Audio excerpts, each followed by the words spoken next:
Hey folks, so this is my first ever video and it's about imposter syndrome because unlike the meme that I saw the other day, which is fucking hilarious, where it's some guy going, imposter syndrome, somebody peers over the shoulder, no, it's just incompetence. Like, that is imposter syndrome right there. Like, even if you think, oh, that's what it is, I just need to not be scared. Yeah, it might still just be shit, so that's the point. Who cares if it's shit? If you care that it's shit, that's probably a good thing, but you should do it anyway. And that's the whole point, right? Anyway, this is my I'm going to try and keep it as brief as possible, story about how I got into software engineering and have felt like an imposter the whole time and still do. So yeah, like when I was a kid, my mum and dad bought me a Spectrum Plus 3, which was like the one with a disk drive. And because at times they could buy me stuff. So I was like, I want the posh one. Plus 3 is better than plus 2, right? No, because after about a month I still got a tape drive because all the games were on tapes. I remember programming the fucking Pong game out of the book, where it was like printed the code every comma, every bracket, you know. And your experience as a child is like, well, this is shit. Like nothing happens and all you do is type loads of code for hours and nothing works and you don't understand what the error is, and that is my experience of programming computers. So my dad was like, oh, I bet you'll be good at that. I'm like, fucking definitely not. Moved forward a couple of years, early 90s, I had Amigas, I was playing Spectrum, not Spectrum, I was playing sensible soccer with my friend Clive after school, and Clive was someone who actually knew how the computers worked. So he'd be saying, oh, Intel's going to release a maths coprocessor part of their Pentium chip. So I was like, no idea what you just said. But I have since learned, at the time, of course, I was just like, oh, wow. I've since learned, what's a maths coprocessor? Ask people. They enjoy being asked. It's not where you, oh, you don't know something. It's more like, oh, I can tell you. Like, stroke their ego, don't deny them that chance, and you learn. It's a win-win. So yeah, my friend Alan, well, my dad's friend Alan had terrible kidney stones at the time, and my dad used to take him some hash to help with the pain, and so he used to always give us all of the pirated games on the Amiga, which is fucking brilliant. I didn't realize that I had the original torrent network in real life. I didn't know this was not like normal, and I had good access, which I didn't in any way earn. I just was a lucky fuck, right? My dad's got a friend and I can get all the Amiga discs, right? So yeah, then I did A levels at college, which was a fuck up time of my life. Let's not talk about that. But you know, I wasn't exactly like a really good student. I did double maths, chemistry, and computing. Who the fuck chooses chemistry rather than physics? But oh well. So I was writing a bit of Python, not Python, Pascal. At that time for my projects. Wasn't very good at it, and I certainly wasn't like, I'm going to be a software engineer. Clive, however, was definitely like, he's very good at it. He's just going to be a software engineer. I chose media technology to do at university, mainly because Teesside University didn't. It was far away from Bristol.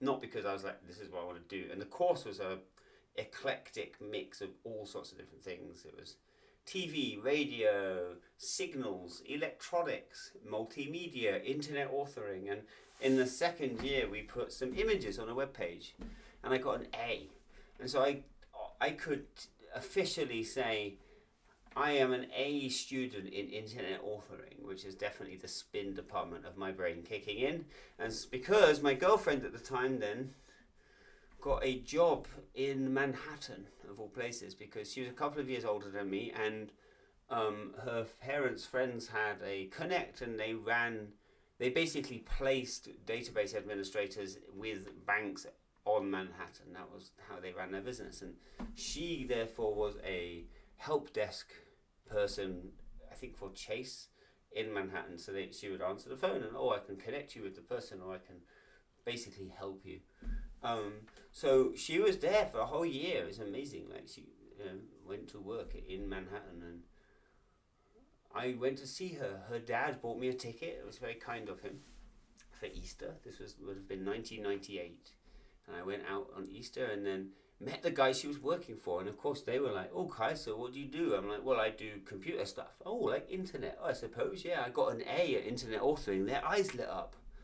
"Oh, so there's this guy from the UK who's really good at internet stuff. We need this database system where like database admins upload their CVs and we've got a whole bunch of jobs." Basically, he was describing a job agency. "And can we like run it on the internet?" I was like, "Oh yeah, of course. Like that's what it's for. The internet is great at all things." Blagging the way through everything, like lying through my teeth. I was like, "What you do in the industry is you like build all of the stuff out and then you what the front end stuff and then you build the back end afterwards." I was completely bullshitting. Like, "Kai, could you do this for us?" I'm like, "Well, yeah, of course, man. I would love to." Like 2 months later, summer 1998, they had bought me a ticket to fly back out to New York for the summer. Basically to write them their job agency system. Of course, I get to Heathrow, I'm like, what? I had no idea what's going on.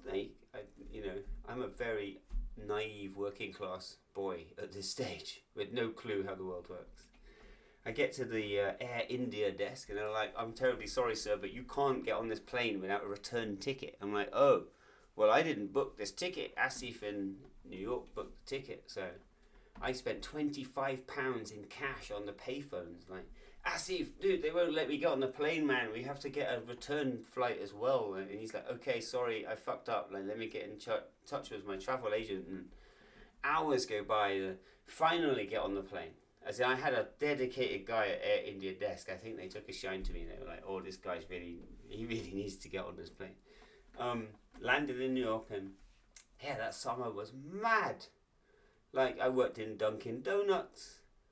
The cops came in and said, "Can I have 12 donuts and half coffee?" And I went to charge them, and the manager kicked me under the desk and like, "Don't charge the cops." That was insane. But yeah, just generally I painted Madonna's house, or ex-house. She just moved out in Englecliff, New Jersey, with a bunch of Colombian guys, and that's where I get my name Bino Carlos from, because none of them could say Kai, so they called me Carlos for the summer. But alongside all of that, I was doing the database system for the guys, and I blagged my way into this sort of situation where, oh, what you do in the industry is you put all the images and stuff on the web page, and then afterwards you get all the back end to work. And blatantly what I was saying is, whilst I'm here in front of you, like, let me do the bit I know, which is like putting images on a web page, and when I get back home I'm gonna fucking learn how to do it really quick, because then you won't know that I didn't know now, right? So that worked out. I came back in the autumn of 1998 and I had a job in the library. So I wrote my first ever web application in C, which, if you're a software engineer, is just insane. It would be equivalent to climbing Everest using a fork. It's like, just choose the right tool for the job, please. It's going to be really hard doing it with a fork. But I didn't know that. You didn't know about equipment. What I did have, without realising how rare this was, is that Teesside University just spent £200 million on a new VR building.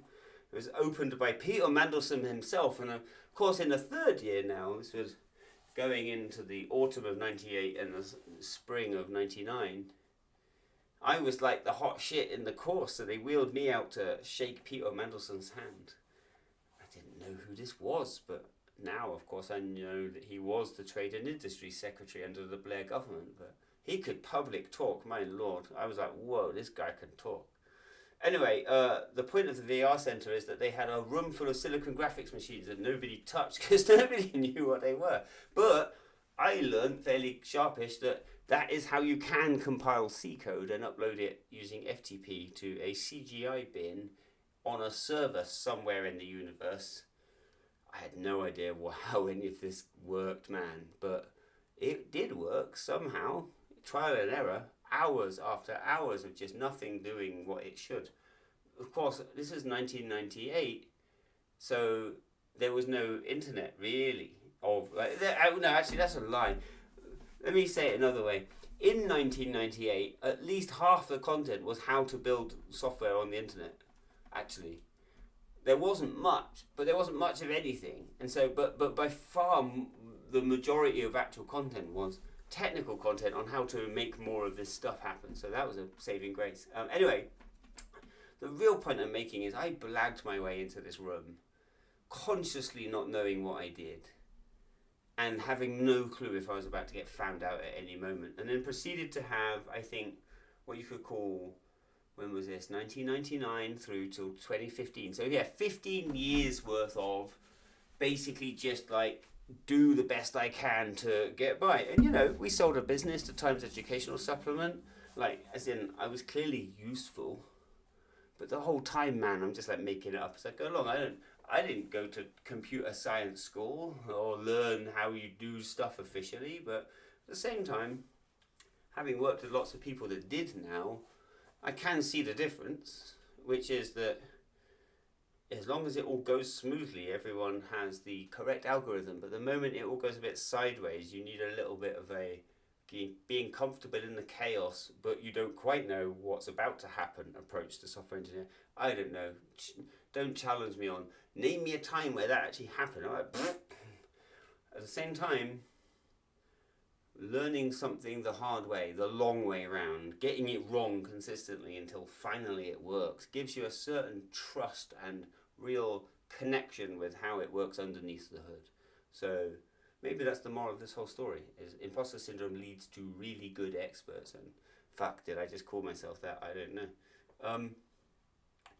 So the next 15 years, 2000 through 2015, was basically just like blagging my way to trying to pay the rent.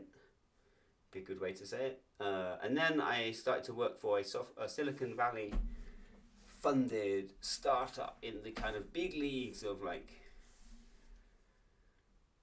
VC investment, Silicon Valley startup territory. It was a container startup, so it's just as Docker landed, and it was a storage startup in the container space. And so the story here is within a week of joining this company, I chatted to the CEO and I said, hey, look, I think I could teach people stuff, so let me work for your marketing department. And he's like, well, we don't really have one in the UK. We're only hiring for that in San Francisco, but maybe we could hire you because I like the cut your jib kind of thing. I was like, okay, great. And within a week, I was on the plane to San Francisco doing talks in front of literally my heroes from Docker. Like, the people I'd followed for the last 3 or 4 years, it's like, whoa, these guys are really cool. They really know what they're doing. And they just started Docker, the startup. And then, boom, I'm literally chatting in front of these people. And I'm like, I'm about to get the sack. Like, as in, there's no fucking way these people would not see through this ridiculous human who thinks he can bluff his way into this room, right? Afterwards, I was like, oh, Kai, that was a great talk. I really vibed with what you were saying. I was like, yeah, cool, bless you. You're all being nice to me, you know. We all know I'm about to get executed round the back with a bag over my head, but thanks for being nice, you know. And yeah, didn't happen, you know. And a week later, I'm doing a talk in Utrecht in the Netherlands. It's an awesome period of my life, by the way. Just like go and fly everywhere and do all these conference talks. And anyway, this was the second main talk I'd done. The first one was in San Francisco, in front of all these people. Second one was in front of literally one of the same people from Docker. And I followed him.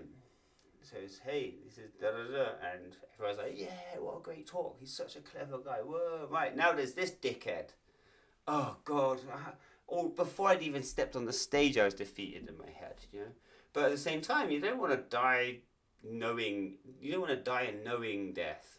I don't know if that works, but like I wasn't about to go, oh well, it's fucking over, so just like make it awkward for the audience as well, right? So like, or at least fucking show up, you know. Hey guys, right, let's show you this, right, check this out, woohoo, you know. If you ain't got the knowledge, at least bring the vibe. Good tip. Question time. Oh, this is the hardest bit, man, because you can't hide. You can bluff your way through the whole, like, look at the hand and look at the meme and da-da-da. But then, like, right, here's a serious technical question about what you just said. Oh, here we go. So someone brought it. Right, can you tell me the license... I'm going to do this voice, actually, it's a brilliant question. Can you tell me the licensing requirements of distributing ZFS in a closed source software... Fuck, man. And of course my heart drops out of my... Oh, I thought I was doing a good job. But oh, well, finally it's caught up with me. Des, you're busted. You don't know what you're talking about. Get the fuck out. Everyone else here is valid. You're not. Moment has come. And you know what, though? I wasn't about to... I wasn't about to go down in a ball of flames. Like, oh, I'm going to bullshit you and lie and look like an idiot and lose my job, right? So I'm at least going to be honest about the fact I don't know, which is probably why I'm going to lose my job. And of course, the lose my job bit is the internal monologue. We don't need to share that with the crowd. So basically, I was like, fantastic question. I don't know. I wish I did. I probably should. But at the same time, let me find that out for you because I really appreciate the fact you asked that question.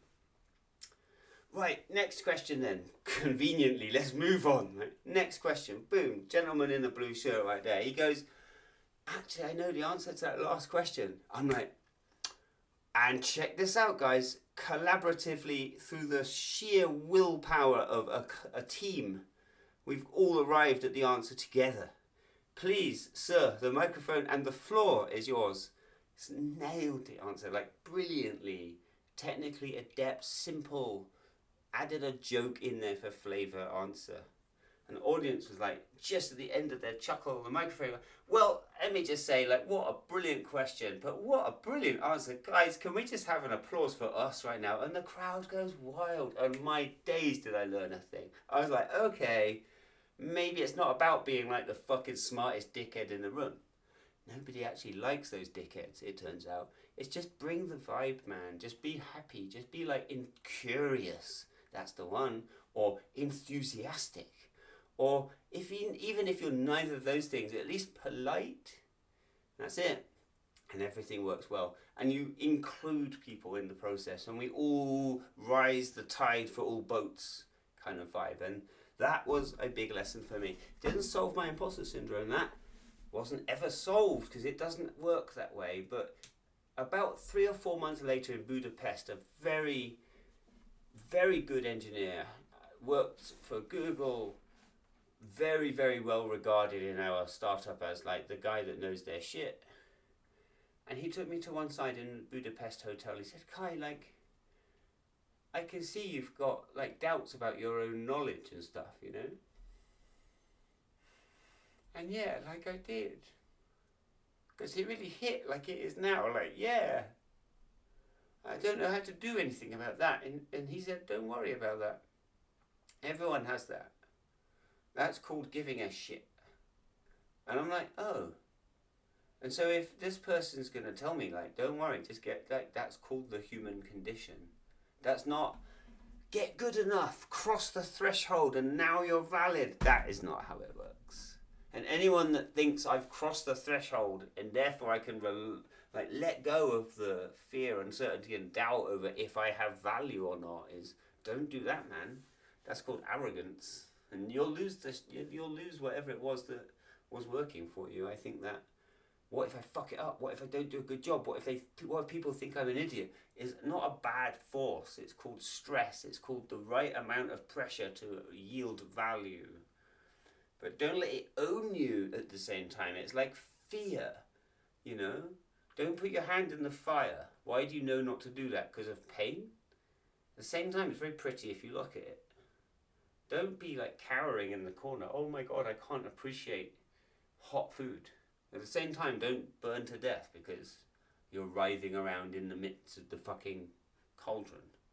So I don't know how that applies to imposter syndrome, but there's something in there that's worked for me, which is balance the thing. And like, just bring what you are.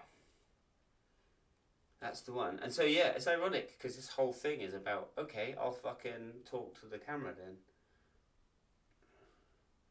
Yeah, which is why I think the first one was going to be about imposter syndrome for this reason. Yeah, done.